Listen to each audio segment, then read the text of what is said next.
Assalamualaikum warahmatullahi wabarakatuh. My name is Nurul Izzati.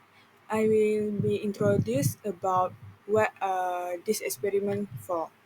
This experiment is for a soil that can trap liquids like blood or chemicals and hold solid materials from past activities. This makes it useful for forensic science to trace the crime scenes. Uh, after that, other than that, scientists study soil color, texture, and chemical composition to match it to specific locations. Uh,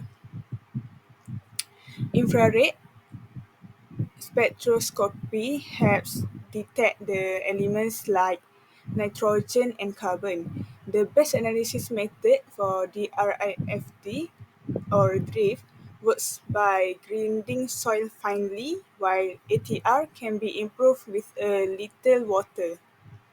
Soil analysis is a powerful tool for solving crimes by linking evidence to place.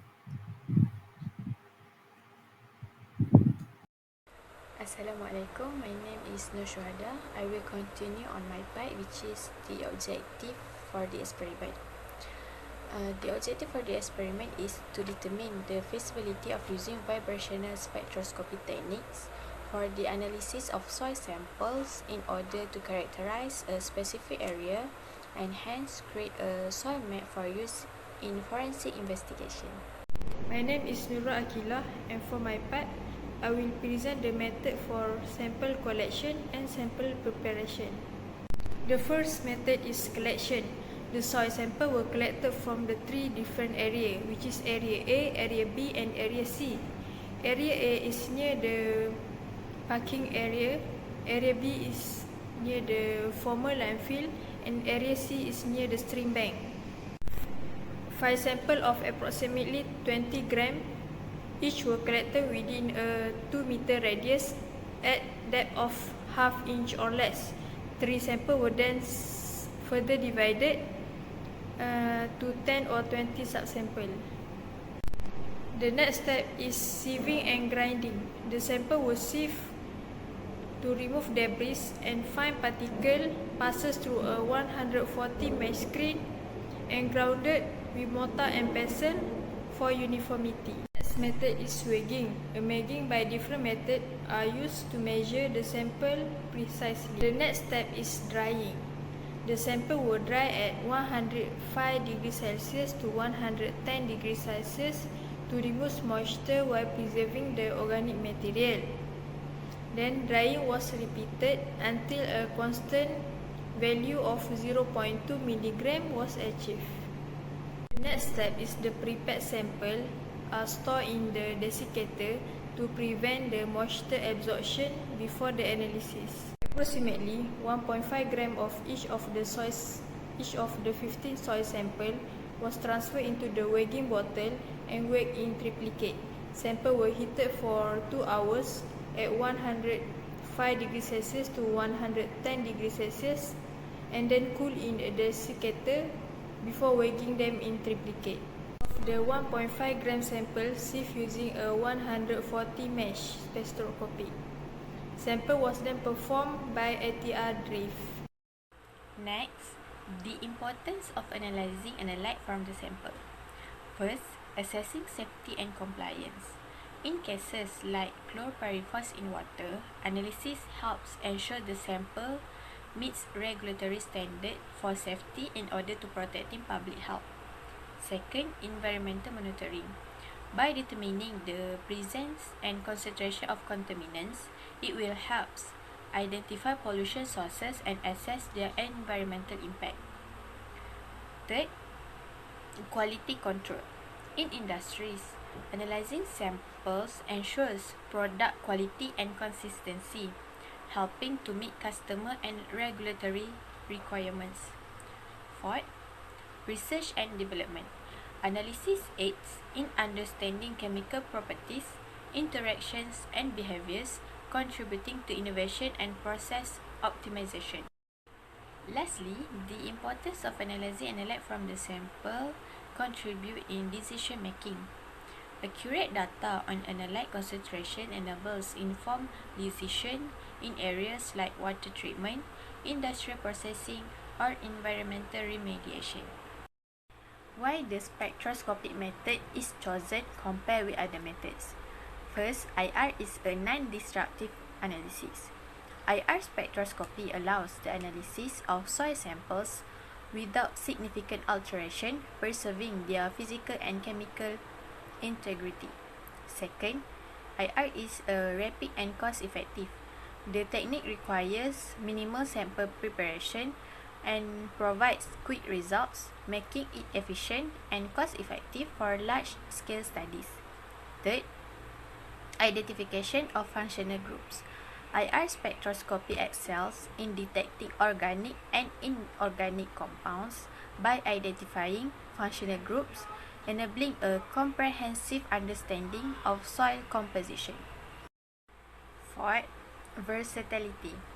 IR techniques such as Fourier transform infrared spectroscopy (FTIR) are adaptable to various sample states, solid, liquid, or gas, making them suitable for diverse soil matrices.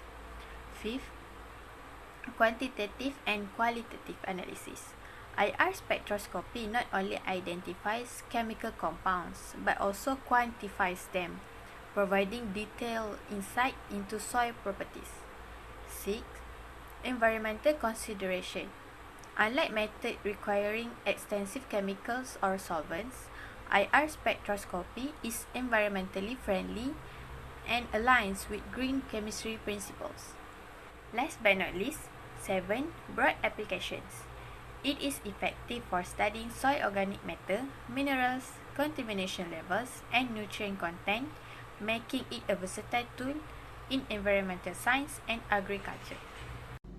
Assalamualaikum and a very good day, madam. I am Putri Dana Batrisha binti Abdul Hanif with metric number 2022646576. From what my friends have presented their part earlier, now I want to present findings and analysis using ATR and DRIFT infrared spectroscopy techniques, which is a specific application of FTIR. Now let's dive into the results. Firstly, let's look at DRIFT spectroscopy. The spectra revealed significant absorption peaks in two main regions from 500 to 900 cm per -1 and from 2700 to 3700 per centimeter. Distinct differences were observed between the soil samples from areas A, B, and C. Here are some key highlights. For area B, there are unique absorption peaks at 419 to 445 per centimeter, proves the silicon oxide silicon banding. There are also observed strong peaks at 599 per centimeter and 900 and 697 centimeter, which indicates high quartz content. For area C, a sharp peak is observed at 1000 centimeter per -1, which is a characteristic of montmorillonite, indicating higher clay content. Now, what is the advantages of drift spectroscopy? Firstly, it has high sensitivity and better resolution in identifying unique features. But there are also some limitations. One of it is it requires more advanced equipment and expertise. Next, some spectral overlap in regions with similar soil compositions. For improvement of these limitations, I suggest to enhance the spectral differentiation by integrating complementary techniques such as Raman spectroscopy.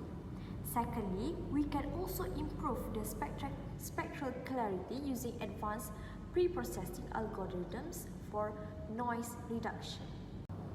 Now let's move on to ATR spectroscopy. The major findings showed strong absorption peaks, primarily in the 500 to 2000 per centimeter region. The higher wavelength region was relatively flat due to limitations in the penetration depth. For area B, it showed distinctive features at peaks 673 and 1080 per centimeter, and a broadband at 3360 centimeter, -1, indicating a higher clay content and quartz content.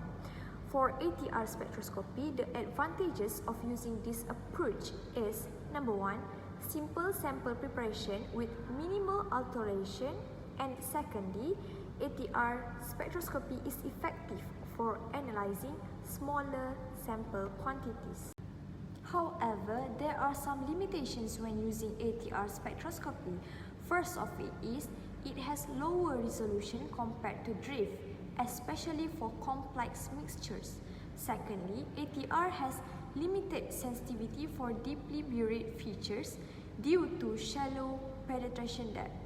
To improve the limitations that I mentioned before, firstly, we can combine ATR with DRIFT to capitalize on the strengths of both methods. Secondly, we can also use innovative crystal materials in ATR to enhance penetration depth and resolution. Now, let's compare the two techniques between ATR and DRIFT. Firstly, both techniques detected common soil components, including quartz, carbonates, and metal oxides. However, drift excelled in identifying unique spectral features.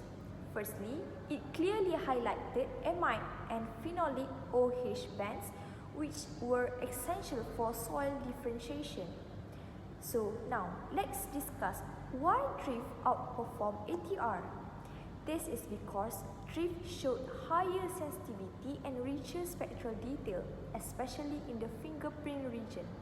This makes it more effective for distinguishing samples, while for ATR, it required more meticulous sample preparation and provided less comprehensive spectral data.